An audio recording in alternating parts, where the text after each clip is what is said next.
ආයිබෝන් හැමෝටම අපි අද මේ වීඩියෝ එකෙන් සාකච්ඡා කරන්නේ 10 වසර 3 වන පාඩමට අදාළව තියෙන ව්‍යුහගත රචනා ප්‍රශ්න කිහිපයක්. අපි එහෙනම් ප්‍රශ්න කිහිපය සාකච්ඡා කරමු. ඉස්සෙල්ලාම අපි පළවෙනි ප්‍රශ්නේ බලමු.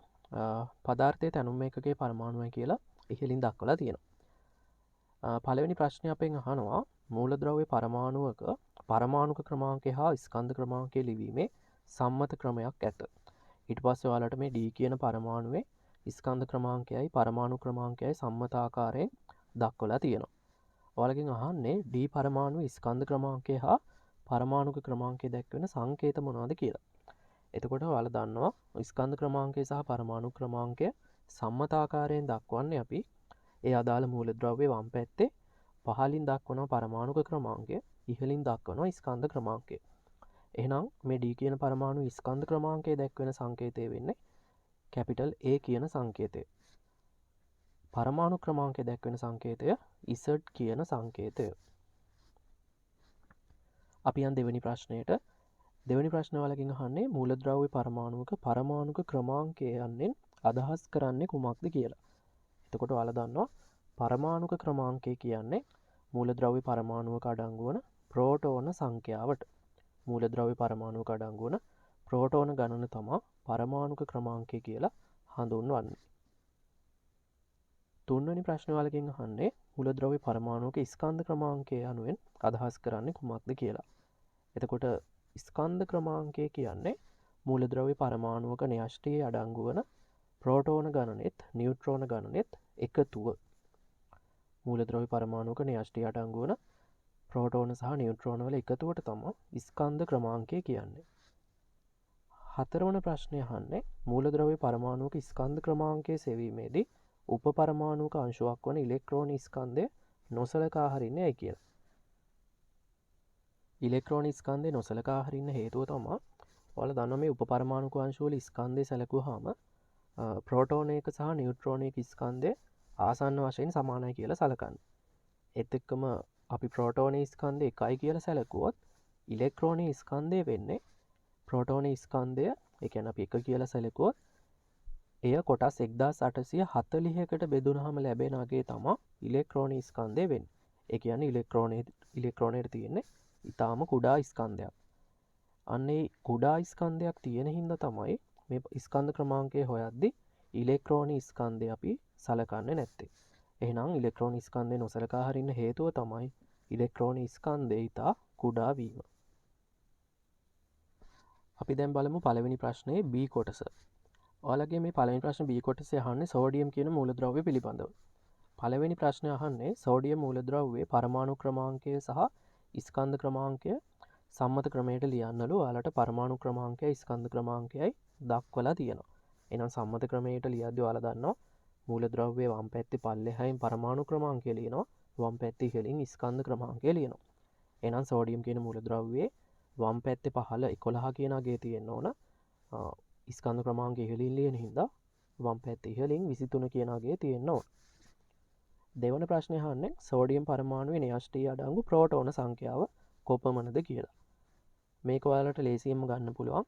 ඔයාලා දන්නවා පරමාණු ක්‍රමාංකය කියන්නේ පරමාණුවක න්‍යෂ්ටියේ අඩංගු වන ප්‍රෝටෝන සංඛ්‍යාවට. එහෙනම් පරමාණු ක්‍රමාංක 11යි කියන්නේ මේ සෝඩියම් පරමාණුවේ න්‍යෂ්ටියේ තියෙනවා ප්‍රෝටෝන 11ක්. එහෙනම් ප්‍රෝටෝන සංඛ්‍යාව වෙන්නේ 11 කියන අගය. අපි යන් තුන්වන ප්‍රශ්නයට. තුන්වන ප්‍රශ්නේ අහන්නේ සෝඩියම් පරමාණුවක න්‍යෂ්ටියේ අඩංගු නියුට්‍රෝන සංඛ්‍යාව. එතකොට අපිට නියුට්‍රෝන සංඛ්‍යාව ගන්න පුළුවන්. ඔයාලා දන්නවා ස්කන්ධ ක්‍රමාංකය කියන්නේ ප්‍රෝටෝන සංඛ්‍යාවේ නියුට්‍රෝන සංඛ්‍යාවේ එකතුව. එහෙනම් ස්කන්ධ ක්‍රමාංකයෙන් ප්‍රෝටෝන සංඛ්‍යාව අඩු කරොත් අපිට ලබා ගන්න පුළුවන් නියුට්‍රෝන සංඛ්‍යාව. ඔයාලා දැන් දන්නවා ප්‍රෝටෝන තියෙනවා 11ක්, ස්කන්ධ ක්‍රමාංකය 23යි. එහෙනම් 23න් 11ක් අඩු කරාම අපිට හම්බ වෙනවා නියුට්‍රෝන සංඛ්‍යාව. ඒ කියන්නේ නියුට්‍රෝන තියෙනවා 12ක්. හතරවන ප්‍රශ්නේ අහන්නේ සෝඩියම් පරමාණුවේ න්‍යෂ්ටි වටා තියෙන ඉලෙක්ට්‍රෝන සංඛ්‍යාව කීයද කියලා. දැන් ඔයාලා ප්‍රෝටෝන සංඛ්‍යාව දන්නවා 11යි කියලා. එතකොට අපි උදාසීන මූලද්‍රව්‍ය වල ප්‍රෝටෝන සංඛ්‍යාවයි ඉලෙක්ට්‍රෝන සංඛ්‍යාවයි සමානයි කියලා සලකනවා. එනම් මේ සෝඩියම් කියන පරමාණුවේ අපි සාමාන්‍ය අවස්ථාව සලකන්නේ උදාසීනයි කියලා. එහෙනම් සෝඩියම් පරමාණුවේ තියෙන ප්‍රෝටෝන සංඛ්‍යාවට සමාන ඉලෙක්ට්‍රෝන සංඛ්‍යාවක් තියෙන්න ඕන. ප්‍රෝටෝන 11ක් තියෙනවා නම් ඉලෙක්ට්‍රෝන සංඛ්‍යාව වෙන්න ඕනත් 11 කියන අගේම තමයි. එහෙනම් සෝඩියම් පරමාණුවේ තියෙනවා ඉලෙක්ට්‍රෝන 11ක්. හරි. එහෙනම් අපි දැන් දෙවෙනි ප්‍රශ්නේ බලමු. දෙවෙනි ප්‍රශ්නේ ඔයාලට දීලා තියෙනවා ආවර්තිතාවග්වේ සටහනක්. හැබැයි මේ දීලා තියෙන්නේ මූලද්‍රව්‍ය වල සැබෑ සංකේත නෙවෙයි. මේ දීලා තියෙන අක්ෂර මූලද්‍රව්‍ය වල සැබෑ සංකේත නෙවෙයි. මේ දීලා තියෙන අක්ෂර වලින් තමයි අහලා තියෙන ප්‍රශ්න වලට ඔයාලා පිළිතුරු ලියන්න ඕන. පළවෙනි ප්‍රශ්නේ අපෙන් අහන්නේ වෙනත් මූලද්‍රව්‍ය සමග ප්‍රතික්‍රියා නොකරන මූලද්‍රව්‍ය කුමක්ද කියලා. ඔයාලා දන්නවා ආවර්තිතාවග්වේ 8 වෙනි කාණ්ඩයේ තියෙන මූලද්‍රව්‍ය වෙනත් මූලද්‍රව්‍යයත් සමග ප්‍රතික්‍රියා කරන්නේ නැහැ. 8 වෙනි කාණ්ඩයේ මූලද්‍රව්‍ය අපි හඳුන්වනවා නිෂ්ක්‍රීය වායු කියලා. එහෙනම් ඔයාලට පේනවා මෙතන 8 වෙනි කාණ්ඩයේ මූලද්‍රව්‍යයක් විදිහට අපිට එක අක්ෂරයක් දීලා තියෙනවා E කියන අක්ෂරේ. මේ E කියන එක නා මෙතන ඉන්නේ 8 වෙනි කාණ්ඩේ. එහෙනම් වෙනත් මූලද්‍රව්‍යයත් සමග ප්‍රතික්‍රියා නොකරන මූලද්‍රව්‍ය වෙන්නේ මේ දීලා තියෙන අක්ෂර වලින් අපි ගන්න ඕන 8 වෙනි කාණ්ඩේ ඉන්න E කියන මූලද්‍රව්‍ය තමයි මෙතනට එන්න ඕන. දෙවන ප්‍රශ්නේ අහන්නේ අඩුම ප්‍රථම අයනීකරණ ශක්තියක් ඇති මූලද්‍රව්‍ය නම් කරන්න කියලා. එතකොට ඔයාලා මෙන්න මේ කරුණු ටික මතක තියාගන්න ඕන. වැදගත් කරුණු ඔයාලා නෝට් එක සටහන් කරගන්න. එතකොට මේ වගේ ප්‍රශ්න ආවම ඉස්සරහදී ඔයාලට ලේසියෙන්ම උත්තර ගන්න පුළුවන්. ඔයාලා දැනගන්න ඕන අඩුම ප්‍රථම අයනීකරණ ශක්තියක් තියෙන්නේ පළවෙනි කාණ්ඩයේ මූලද්‍රව්‍ය වලට. වැඩිම ප්‍රථම අයනීකරණ ශක්තියක් තියෙන්නේ 8 වෙනි කාණ්ඩයේ මූලද්‍රව්‍ය වලට. ඒත් එක්කම ඔයාලා දැනගන්න ඕන කාණ්ඩයක් ඔස්සේ පල්ලෙහාට යද්දී අයනීකරණ ශක්තිය අඩු වෙනවා. කාණ්ඩයක් ඔස්සේ පල්ලෙහාට යද්දී අයනීකරණ ශක්තිය අඩු වෙනවා. එහෙනම් දැන් ඔයාලා දන්නවා අයනීකරණ ශක්තිය අඩුම මූලද්‍රව්‍යයේ තියෙන පළවෙනි කාණ්ඩේ. ඒත් එක්කම දැන් දන්නවා ඔයාලා කාණ්ඩයක් ඔස්සේ පල්ලෙහාට යද්දී අයනීකරණ ශක්තිය අඩු වෙනවා. එහෙනම් දැන් මෙතන පළවෙනි කාණ්ඩයේ තියෙන මූලද්‍රව්‍ය එක තමයි අයනීකරණ ශක්තිය අඩු වෙන්න ඕන. කාණ්ඩයක් ඔස්සේ පල්ලෙහාට යද්දී අයනීකරණ ශක්තිය අඩු වෙන හින්දා දැන් ඔයාලට පේනවා මෙතන දීලා තියෙනවා පළවෙනි කාණ්ඩේ මූලද්‍රව්‍ය දෙකක් A සහ F කියලා. මේ දෙන්නගෙන් පල්ලෙහා ඉන්න කෙනාගේ අයනීකරණ ශක්තිය තමයි වඩාත්ම අඩු වෙන්නේ. හේතුව පල්ලෙහාට යද්දී අයනීකරණ ශක්තිය අඩු වෙනවා. කාණ්ඩයක් ඔස්සේ පහළට යද්දී අයනීකරණ ශක්තිය අඩු වීමට හේතුව තමයි කාණ්ඩයක් ඔස්සේ පල්ලෙහාට යද්දී මූලද්‍රව්‍ය වල තියෙන ශක්ති මට්ටම් සංඛ්‍යාව වැඩි වෙනවා. ශක්ති මට්ටම් සංඛ්‍යාව වැඩි වෙද්දී න්‍යෂ්ටියේ ඉඳන් බාහිර ශක්ති මට්ටමේ ඉලෙක්ට්‍රෝන වලට තියෙන බැඳීම අඩු වෙනවා. දැන් අයනීකරණ ශක්තිය කියන්නේ මොකක්ද කියලා ඔයාලා දන්නවනේ. අයනීකරණ ශක්තිය කියන්නේ වායුමය අවස්ථාවේ තියෙන මූලද්‍රව්‍ය පරමාණුවකින් ඉලෙක්ට්‍රෝනයක් ඉවත් කරලා වායුමය අවස්ථාවේ තියෙන ඒක ධනායනයක් හදන්න දෙන්න ඕන කරන ශක්තිය. දැන් න්‍යෂ්ටියත් එක්ක තියෙන බැඳීම අඩු වෙද්දී බාහිර ශක්ති මට්ටමේ තියෙන ඉලෙක්ට්‍රෝනය පහසුවෙන් අයින් කරන්න පුළුවන්. දෙන්න ඕන ශක්තිය ගොඩක් අඩුයි. එතකොට දැන් ශක්ති මට්ටම් සංඛ්‍යාව වැඩි වෙන්න න්‍යෂ්ටියත් එක්ක බාහිර ශක්ති මට්ටමට තියෙන දුර වැඩි වෙනවා. ඒ හින්දා බැඳීම අඩු වෙනවා. ඒ හින්දා ශක්තියක් දෙන්න ඕනේ එච්චර ශක්තිය අඩු ශක්තියක් දීලා බාහිර ශක්ති මට්ටමින් ඉලෙක්ට්‍රෝනයක් අයින් කරන්න පුළුවන් බැඳීම අඩු හින්දා. එහෙනම් ඒක තමයි කාණ්ඩයක් ඔස්සේ පහළට යද්දී අයනීකරණ ශක්තිය අඩු වීමට හේතුව. එහෙනම් දැන් ඔයාලා දන්නවා මෙතනින් අයනීකරණ ශක්තිය අඩුම මූලද්‍රව්‍ය වෙන්නේ F කියන මූලද්‍රව්‍යය. හරි. දැන් අපි තුන්වෙනි ප්‍රශ්නේ බලමු. තුන්වෙනි ප්‍රශ්නේ අහන්නේ වඩා විද්‍යුත් ඍණ මූලද්‍රව්‍ය කුමක්ද කියලා. එතකොට ඔයාලා අනිවාර්යෙන් මේ වැදගත් කරුණු නෝට් එක සටහන් කරගන්න. විද්‍යුත් ඍණතාවයේ සැලකුවාම ආවර්තිතාවග්වේ ආවර්තයක් ඔස්සේ වමේ සිට දකුණට යද්දී විද්‍යුත් ඍණතාවය වැඩි වෙනවා. ආවර්තයක් ඔස්සේ වමේ සිට දකුණට යද්දී සාමාන්‍යයෙන් විද්‍යුත් ඍණතාවය වැඩි වෙනවා. ඒ වගේම කාණ්ඩයක් ඔස්සේ පහළට යද්දී විද්‍යුත් ඍණතාවය අඩු වෙනවා. කාණ්ඩයක් ඔස්සේ පහළට යද්දී විද්‍යුත් ඍණතාවය අඩු වෙනවා.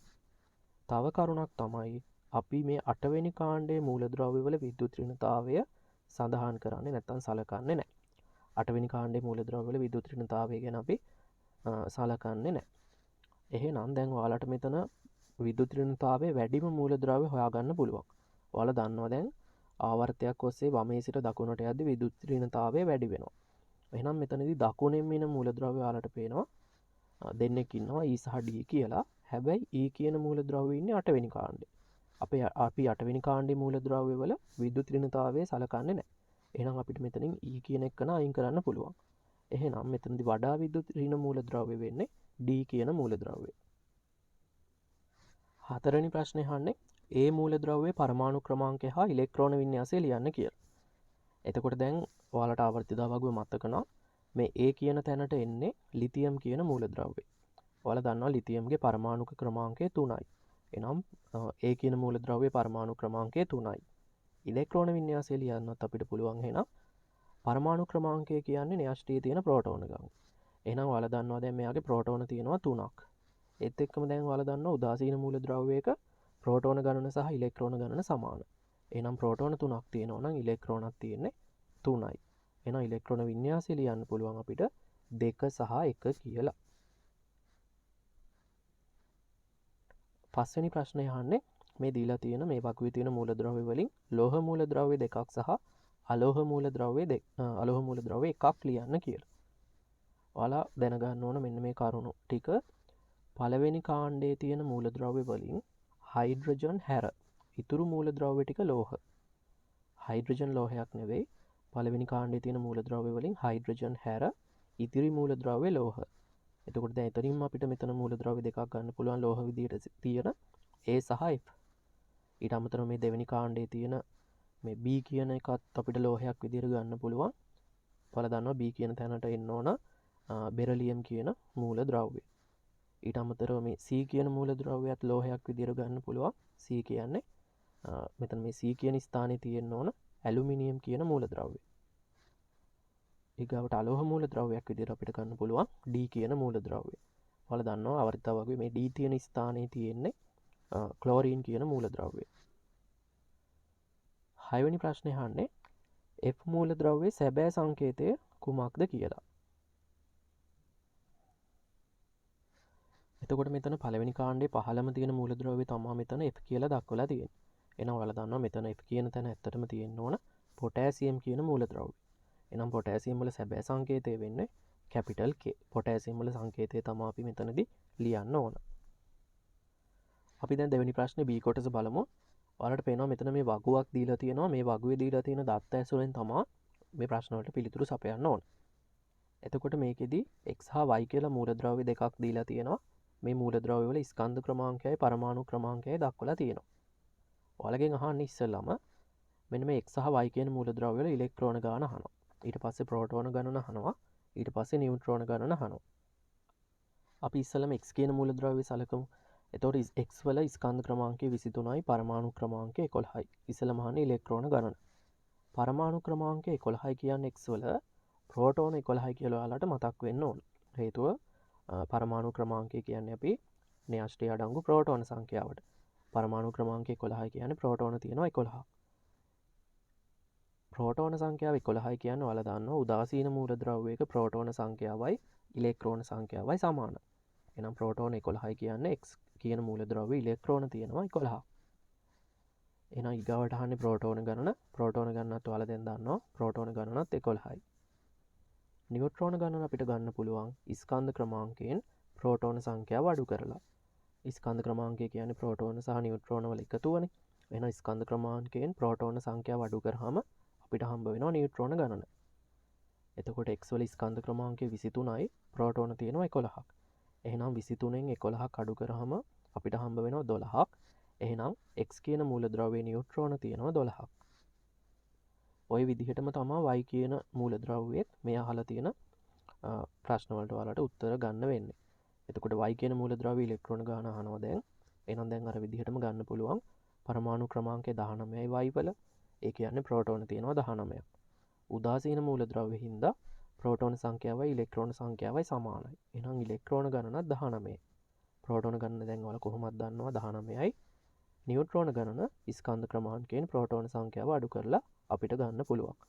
39න් 19ක් අඩු කරාම හම්බ වෙනවා 20ක්. එහෙනම් y කියන මූලද්‍රව්‍යයේ නියුට්‍රෝන තියෙනවා 20ක්. එහෙනම් අපි දැන් තුන්වන ප්‍රශ්නේ බලමු. තුන්වන ප්‍රශ්නේ ඒ කොටසේ ඉස්සලම ඔයාලගෙන් අහන්නේ රදර්ෆර්ඩ්ගේ ආකෘතිය පිළිබඳව. පරමාණු පිළිබඳ ආකෘතියක් ඉදිරිපත් කරන ලද්දේ අර්නස්ට් රදර්ෆර්ඩ් විසින් කියලා ඉහළින් දක්වලා තියෙනවා. ඒ කියන ප්‍රශ්නේ ඒ කියන කොටසේදී අහනවා රදර්ෆර්ඩ් ඉදිරිපත් කළ ආකෘතිය කුමක්ද කියලා. එතකොට මේ රදර්ෆර්ඩ් ඉදිරිපත් කළ ආකෘතියට අපි නමක් දෙනවා ග්‍රහ ආකෘතිය කියලා. රදර්ෆර්ඩ් ඉදිරිපත් කළ ආකෘතිය ග්‍රහ ආකෘතිය. මේ ග්‍රහ ආකෘතියෙන් කියන්නේ පරමාණු තුල තියෙන ධනාරෝපිත න්‍යෂ්ටිය වටා ඉලෙක්ට්‍රෝන චලිත වෙමින් පවතිනවා කියලා. පරමාණු තුල තියෙන ධනාරෝපිත න්‍යෂ්ටිය වටා ඉලෙක්ට්‍රෝන චලිත වෙමින් පවතිනවා කියලා තමයි ග්‍රහාකෘතියෙන් පැහැදිලි කරන්නේ. ඊගා ප්‍රශ්නය අහනවා එම ආකෘතිය හු සමාන කළේ කුමකටද කියලා. මේ ග්‍රහාකෘතිය සමාන කරන්නේ ග්‍රහලෝක සූර්යයා වටා භ්‍රමණය වීමට. ග්‍රහලෝක සූර්යයා වටා භ්‍රමණය වීමට. ඒ කියන්නේ මේ ධනාරෝපිත න්‍යෂ්ටිය වටා ඉලෙක්ට්‍රෝන චලිත වෙන්නේ ග්‍රහලෝක සූර්යයා වටා භ්‍රමණය වන ආකාරයට කියලා තමයි මේකෙන් කියන්නේ. එහෙනම් සමාන කරලා තියෙන්නේ ග්‍රහලෝක සූර්යයා වටා භ්‍රමණය වීමට. ඊගා ප්‍රශ්නය අහන්නේ අපෙන් රදර්ෆර්ඩ් ආකෘතියට අනුව ඉදිරිපත් කළ කරුණු දෙකක් ලියන්න කියලා. එතකොට කරුණු දෙකක් අපිට ලියන්න පුළුවන්. පරමාණුවේ මැදේ තියෙනවා ධනාරෝපිත න්‍යෂ්ටිය. පරමාණු මැදේ තියෙනවා ධනාරෝපිත න්‍යෂ්ටිය. තව කරුණක් අපිට ලියන්න පුළුවන්. මේ ධනාරෝපිත න්‍යෂ්ටිය වටා ඉලෙක්ට්‍රෝන චලිත වෙමින් පවතිනවා. තව කරුණු ඕන ලියන්න පුළුවන්. ඔය දෙක ප්‍රධාන වශයෙන් අපිට ගන්න පුළුවන්. දෙවන ප්‍රශ්නය අහන්නේ රදර්ෆර්ඩ්ගෙන් පසු තවදුරටත් පරමාණු පිළිබඳව නීල්ස් බෝ ඉදිරිපත් කළ අදහස කුමක්ද කියලා. නීල්ස් බෝ ඉදිරිපත් කළ අදහස තමයි ධනාරෝපිත න්‍යෂ්ටිය වටා නිශ්චිත කක්ෂවල ඉලෙක්ට්‍රෝන චලිත වෙනවා කියන අදහස. ඒ කියන්නේ නිශ්චිත ගමන් මාර්ගවල තමා මේ ඉලෙක්ට්‍රෝන චලිත වෙන්නේ කියලා නීල්ස් බෝ ඉදිරිපත් කරනවා. එහෙනම් නීල්ස් බෝ ඉදිරිපත් කළ අදහස තමයි ධනාරෝපිත න්‍යෂ්ටිය වටා නිශ්චිත කක්ෂවල ධනාරෝපිත න්‍යෂ්ටිය වටා ඇති නිශ්චිත කක්ෂවල ඉලෙක්ට්‍රෝන චලිත වෙමින් පවතිනවා කියලා තමා නීල්ස් බෝ ඉදිරිපත් කරන්නේ. එතකොට මේ කක්ෂ කියන්නේ නිශ්චිත ගමන් මාර්ග. මේවට අපි තව නමක් කියනවා ශක්ති මට්ටම් කියලා. මේ ශක්ති මට්ටම් වල තමයි ඉලෙක්ට්‍රෝන චලිත වෙන්නේ.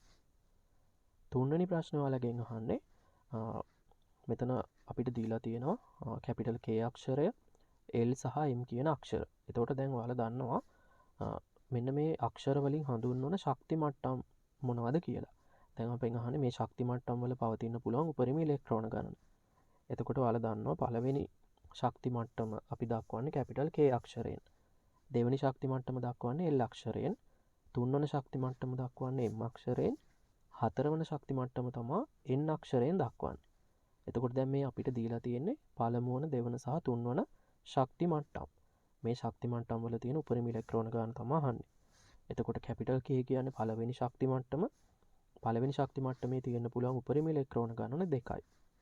L කියන්නේ දෙවෙනි ශක්ති මට්ටම. දෙවෙනි ශක්ති මට්ටමේ තියෙන්න පුළුවන් උපරිම ඉලෙක්ට්‍රෝන ගණන 8යි.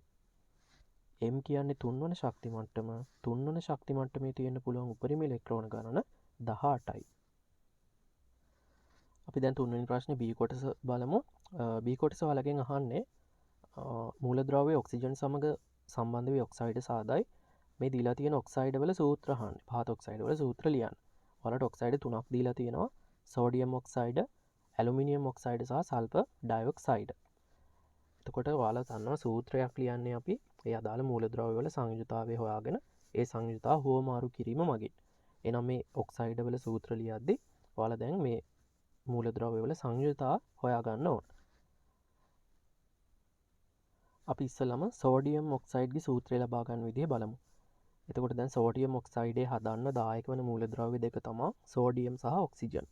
එහෙනම් මේ සෝඩියම් සහ ඔක්සිජන් වල සංයුතාවය අපි ඉස්සෙල්ලාම හොයාගන්න ඕන. එතකොට දැන් සංයුතාවය හොයද්දී ඔයාලා මෙන්න මේ කරුණු මතක තියාගන්න ඕන. මේව මතක නැත්නම් සටහන් කරගන්න. පළමුවන කාණ්ඩයේ සිට හතරවන කාණ්ඩයට යනකම් තියෙන මූලද්‍රව්‍ය වල සංයුතාවය සමාන වෙනවා ඒ මූලද්‍රව්‍ය අයත් වන කාණ්ඩයේ අංකයට. ඒ කියන්නේ පළමුවන කාණ්ඩයේ මූලද්‍රව්‍ය වල සංයුතාවය 1යි. දෙවන කාණ්ඩයේ මූලද්‍රව්‍ය වල සංයුතාවය 2යි. තුන්වන කාණ්ඩයේ මූලද්‍රව්‍ය වල සංයුතාවය 3යි. හතරවෙනි කාණ්ඩයේ වගේ සංයුතාවය 4යි. එතනින් එහාට තියෙන මූලද්‍රව්‍ය වල සංයුතාවය අපි ගන්නෙ ඒ මූලද්‍රව්‍ය අයත් වන කාණ්ඩයේ අංකය 8න් අඩු කිරීම වගේ. ඒ කියන්නේ පස්වෙනි කාණ්ඩයේ මූලද්‍රව්‍යයක් නම් එයාගේ සංයුතාවය වෙන්නේ 8න් 5ක් අඩු කරාම අපිට හම්බ වෙනවා 3. ඒ කියන්නේ පස්වෙනි කාණ්ඩයේ මූලද්‍රව්‍ය වල සංයුතාවය 3යි. එහෙනම් හයවෙනි කාණ්ඩයේ මූලද්‍රව්‍ය වල සංයුතාවය ගන්න කොහොමද? 8න් 6ක් අඩු කරලා 2යි. ඔය විදිහට හත්වෙනි කාණ්ඩයේ මූලද්‍රව්‍ය වල සංයුතාවය ගන්න 8න් 7ක් අඩු කරලා. එහෙනම් ඔයාලා දන්නවා දැන් පළමුවන කාණ්ඩයේ සිට හතරවෙනි කාණ්ඩයට යනකම් තියෙන මූලද්‍රව්‍ය වල සංයුතාවයේ කාණ්ඩයේ අංකයට සමානයි. එතනින් එහාට තියෙන මූලද්‍රව්‍ය වල සංයුතාවය අපි ගන්න කාණ්ඩයේ අංකය 8න් අඩු කරලා. එහෙනම් දැන් මෙතනදී මේ මූලද්‍රව්‍ය අයත් වන කාණ්ඩය ඔයාලා ඉස්සෙල්ලාම හොයාගත්තා නම් සංයුතාවය අපිට පහසුවෙන් හොයාගන්න පුළුවන්. දැන් සෝඩියම් ඔක්සයිඩ් හදන්න දායක වෙන්නේ සෝඩියම් සහ ඔක්සිජන් කියන මූලද්‍රව්‍යයෙන්. එහෙනම් දැන් සෝඩියම් කියන්නේ කීවෙනි කාණ්ඩයේ මූලද්‍රව්‍යයක්ද කියලා ඔයාලට මතක් වෙන්න ඕන. දැන් සෝඩියම් කියන්නේ පළමු වන කාණ්ඩයේ මූලද්‍රව්‍යයක්. එහෙනම් සෝඩියම්ගේ සංයුතාවය වෙන්නේ 1. ඔක්සිජන් කියන්නේ 6 වෙනි කාණ්ඩයේ මූලද්‍රව්‍යයක්. එහෙනම් ඔක්සිජන්ගේ සංයුතාවය වෙන්නේ 8න් 6ක් අඩු කරලා තමයි අපි ගන්නෙ. එහෙනම් සංයුතාවය 2යි. එහෙනම් අපි දැන් සෝඩියම් කියන මූලද්‍රව්‍යයේ ඉහළින් එයාගේ සංයුතාවය ලියනවා 1. ඔක්සිජන් කියන මූලද්‍රව්‍යයේ ඉහළින් එයාගේ සංයුතාවය ලියනවා 2 කියන අගය. ඊට පස්සේ අපි සූත්‍රය ලබා ගන්නේ මේ සංයුතා දෙක හුවමාරු කිරීම මගින්. එතකොට දැන් ඔයාලට පේනවා සෝඩියම් ගාවට එනවා ඔක්සිජන්ගේ සංයුතාවය. ඒ කියන්නේ 2. ඔක්සිජන් ගාවට එනවා සෝඩියම්ගේ සංයුතාවය. හැබැයි මෙතනදී සෝඩියම්ගේ සංයුතාවය 1යි. ඒ හින්දා ඔක්සිජන් ගාවට එන්නේ 1 කියන අගය. හැබැයි අපි මේ 1 කියන අගය දක්වන්නේ නැහැ. එහෙනම් අපිට සූත්‍රයක් හම්බ වෙනවා සෝඩියම් ඔක්සයිඩ්ගේ මෙන්න මේ ආකාරයට. ඔයාලට එතකොට මේ මූලද්‍රව්‍ය ඇතුළත කාණ්ඩය එකපාරටම මතක් වෙන්නේ නැත්නම් ඔයාලා මේ මූලද්‍රව්‍ය වල ඉලෙක්ට්‍රෝන වින්‍යාසය ලියන්න. එතකොට දැන් ඔයාලා දන්නවා ඉලෙක්ට්‍රෝන වින්‍යාසය ලියුවාම අන්තිම ශක්ති මට්ටමේ තියෙන ඉලෙක්ට්‍රෝන ගණනින් එයා අයිති වෙන කාණ්ඩයේ අංකය අපිට හම්බ වෙනවා. එහෙනම් අපි ඒ ක්‍රමයටත් සංයුතාවය ගමු. දැන් සෝඩියම් වල පරමාණු ක්‍රමාංකය 11යි. එහෙනම් ප්‍රෝටෝන තියෙනවා 11ක්. ප්‍රෝටෝන 11ක් තියෙනවා නම් උදාසීන මූලද්‍රව්‍යයක ප්‍රෝටෝන සහ ඉලෙක්ට්‍රෝන සමාන හින්දා සෝඩියම්ගේ ඉලෙක්ට්‍රෝන තියෙන්නේ 11යි. එහෙනම් අපිට ඉලෙක්ට්‍රෝන වින්‍යාසය දැන් ලියන්න පුළුවන්. එතකොට ඉලෙක්ට්‍රෝන වින්‍යාසය ලියද්දි පළමු වන ශක්ති මට්ටමේ තියෙන උපරිම ඉලෙක්ට්‍රෝන 2යි. දෙවෙනි ශක්ති මට්ටමේ තියෙන උපරිම ඉලෙක්ට්‍රෝන 8යි. එතකොට මේ ශක්ති මට්ටම් දෙකට ඉලෙක්ට්‍රෝන පිරුණාම එතන තියෙන ඉලෙක්ට්‍රෝන 10යි. තව එකක් ඉතුරුයි. එහෙනම් ඒ ඉලෙක්ට්‍රෝනේ තියෙන්නේ තුන්වෙනි ශක්ති මට්ටමේ. එහෙනම් 2 8 1 කියන ක්‍රමයට ආකාරයට තමයි අපිට සෝඩියම් කියන මූලද්‍රව්‍ය ඉලෙක්ට්‍රෝන වින්‍යාසය ලියන්න වෙන්නේ. එතකොට දැන් ඔයාලට මෙතනදී පේනවා සෝඩියම්ගේ බාහිර ශක්ති මට්ටමේ තියෙන ඉලෙක්ට්‍රෝන 1යි. අන්තිමට ලියවෙන අගේ එකනේ. එහෙනම් බාහිර ශක්ති මට්ටමේ තියෙන ඉලෙක්ට්‍රෝන 1යි. ඔන්න ඔය බාහිර ශක්ති මට්ටමේ තියෙන ඉලෙක්ට්‍රෝන ගණනින් අපි ඉලෙක්ට්‍රෝන ගණන සමාන වෙනවා ඒ මූලද්‍රව්‍ය අයත් වන කාණ්ඩයේ අංකයට. එහෙනම් දැන් සෝඩියම්ගේ බාහිර ශක්ති මට්ටමේ ඉලෙක්ට්‍රෝන එකක් තියෙනවා. එහෙනම් එයා අයිති වන කාණ්ඩය වෙන්නේ පළමු වන කාණ්ඩය. එකපාරටම ඔයාලට යා මූලද්‍රව්‍යයක් දුන්නාම අයිති වන කාණ්ඩය මතක නැත්තම් ওই විදිහට ඉලෙක්ට්‍රෝන වින්‍යාසය ලියලා එයා අයිති වන කාණ්ඩය හොයාගන්න. එතකොට සංයුතාවය එතනින් අපිට ගන්න පුළුවන්. ඔක්සිජන් වලත් ওই විදිහටම අපි ඉලෙක්ට්‍රෝන වින්‍යාසය ලිව්වොත් ඔක්සිජන්ගේ පරමාණු ක්‍රමාංකය 8යි. ඒ කියන්නේ ප්‍රෝටෝන 8ක් තියෙනවා. උදාසීන මූලද්‍රව්‍යයක ප්‍රෝටෝන ඉලෙක්ට්‍රෝන වලට සමාන හින්දා ප්‍රෝටෝන 8යි කියන්නේ ඉලෙක්ට්‍රෝනත් 8යි. එහෙනම් ඉලෙක්ට්‍රෝන වින්‍යාසය ලියද්දි පළමු වන ශක්ති මට්ටමේ තියෙන්න පුළුවන් උපරිම ඉලෙක්ට්‍රෝන 2යි. එතකොට 8න් පළවෙනි ශක්ති මට්ටමේ ඉලෙක්ට්‍රෝන 2ක් තියෙනවා. ඉතුරු 6ක් තියෙනවා. ඔයාලා දන්නවා දෙවෙනි ශක්ති මට්ටමේ ඉලෙක්ට්‍රෝන 8කට ඉන්න පුළුවන්. හැබැයි දැන් ඉතුරු 6යි. ඒ 6ටම දෙවෙනි ශක්ති මට්ටමේ ඉන්න පුළුවන්. උපරිම 8ක් ඉන්න පුළුවන්. එහෙනම් ඉලෙක්ට්‍රෝන වින්‍යාසය ලියවෙන්නේ 2 සහ 6 කියලා. එහෙනම් ඔයාලට මෙතනදී පේනවා බාහිර ශක්ති මට්ටමේ තියෙනවා දැන් ඉලෙක්ට්‍රෝන 6ක්. ඒ කියන්නේ අවසානට ලියවිලා තියෙන 6 කියන අගේ. එහෙනම් මේ ඔක්සිජන් කියන්නේ 6 වෙනි කාණ්ඩයේ මූලද්‍රව්‍යයක්. එහෙනම් ඔයාලට එතනින් කාණ්ඩය අඳුනගෙන සංයුතාවය ගන්න ක්‍රමය දන්නවනේ දැන්. සංයුතාවය හොයාගන්න පුළුවන්. ඊට පස්සේ අවස්ථා මූලද්‍රව්‍ය ඉහළින් සංයුතා ලියලා ඒ දෙක හුවමාරු කරලා සූත්‍රය ලබා ගන්න පුළුවන් අපිට. ওই විදිහටම ඊගාවට අහන්නේ ඇලුමිනියම් ඔක්සයිඩ්ගේ සූත්‍රය. ඇලුමිනියම් ඔක්සයිඩ් හදන්න දායක වෙන්නේ ඇලුමිනියම් කියන මූලද්‍රව්‍ය සහ ඔක්සිජන් කියන මූලද්‍රව්‍ය. මේකෙත් අර විදිහටම තමයි සංයුතාවය හොයාගත්තා. ඒ දෙක මාරු කරලා සූත්‍රය ලබා ගන්න. එහෙනම් දැන් ඇලුමිනියම් අයිති වන කාණ්ඩය මතක් කරගත්තා නම් අපිට සංයුතාවය හොයාගන්න පුළුවන්. ඇලුමිනියම් කියන්නේ තුන්වෙනි කාණ්ඩයේ මූලද්‍රව්‍යයක්. එහෙනම් ඇලුමිනියම්ගේ සංයුතාවය 3යි. ඔක්සිජන් කියන්නේ 6 වෙනි කාණ්ඩයේ මූලද්‍රව්‍යයක්. එහෙනම් ඔක්සිජන්ගේ සංයුතාවය 2යි. එහෙනම් මේ මූලද්‍රව්‍ය ඉහළින් සංයුතාවය අපි දැන් ලියන්න ඕන. ඇලුමිනියම්ගේ සංයුතාවය 3යි. එහෙනම් ඉහළින් ලියනවා 3. ඔක්සිජන්ගේ සංයුතාවය 2යි. එහෙනම් ඉහළින් ලියනවා 2. ඊට පස්සේ අපි සූත්‍රය ලබා ගන්න මේ සංයුතා දෙක හුවමාරු කරලා. එතකොට ඇලුමිනියම් ගාවට එනවා ඔක්සිජන්ගේ සංයුතාවය. ඒ කියන්නේ 2. ඔක්සිජන් ගාවට එනවා ඇලුමිනියම්ගේ සංයුතාවය. ඒ කියන්නේ 3 කියන අගේ. එතකොට අපිට ඇලුමිනියම් ඔක්සයිඩ්ගේ සූත්‍රය ලබා ගන්න පුළුවන්. ඔයාලට මේකෙදිත් මේ මූලද්‍රව්‍ය අයිති වන කාණ්ඩය මතක නැත්තම් ඉලෙක්ට්‍රෝන වින්‍යාසය ලියලා එතනින් මේ අයිති වන කාණ්ඩය හොයාගන්න පුළුවන්. එතකොට සංයුතාවය ලබා ගන්න අපිට පහසුවෙන් පුළුවන්. තුන්වෙනියට අපෙන් අහන්නේ සල්ෆර් ඩයොක්සයිඩ් වල සූත්‍රය. එතකොට සල්ෆර් ඩයොක්සයිඩ් හදන්න දායක වෙන්නේ සල්ෆර් සහ ඔක්සිජන් කියන මූලද්‍රව්‍ය. එහෙනම් මෙතනදී සංයුතාවය හොයාගන්න ඕනේ. සල්ෆර් කියන්නේ 6 වෙනි කාණ්ඩයේ මූලද්‍රව්‍යයක්. එහෙනම් සල්පවල 6 වෙනි කාණ්ඩයේ හින්දා සංයුතාවය 2යි. ඔක්සිජන් කියන්නේ 6 වෙනි කාණ්ඩයේ මූලද්‍රව්‍යයක්. එහෙනම් ඔක්සිජන්ගේ සංයුතාවයත් 2යි. එහෙනම් අපි සල්ප කියන මූලද්‍රව්‍ය ඉහළින් 2 ඉලක්කම ලියනවා. ඔක්සිජන් කියන මූලද්‍රව්‍ය ඉහළුනොත් 2 ඉලක්කම ලියනවා සංයුතාවය 2 හින්දා.